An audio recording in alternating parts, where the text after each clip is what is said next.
Amid this period of conflict and global economic change in the 18th century, I think it's helpful to give a brief overview of some of the demographic changes that are occurring in Europe.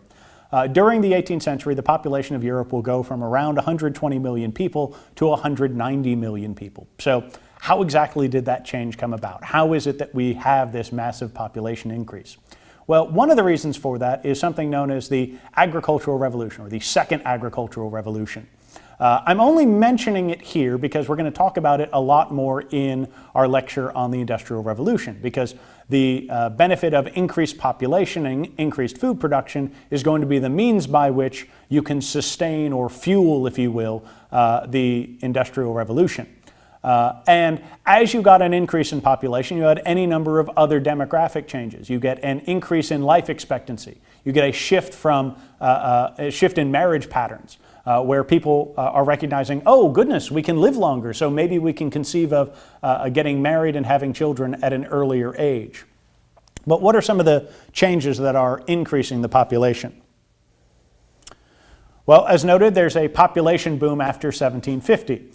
Part of that is due to the use of new crops. In one specific instance, the potato. The potato, while we might not think it's that important. I mean, goodness, you can go down the street and get French fries.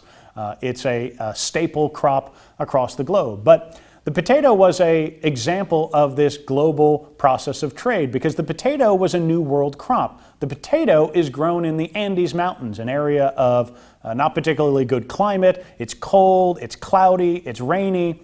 And what that means is that when it is imported to Europe, areas of Europe that are cold and cloudy, such as Northeastern Europe, Northern Europe, Ireland, those all become areas in which you can grow this potato. And the potato is a particularly effective crop because it contains so many calories and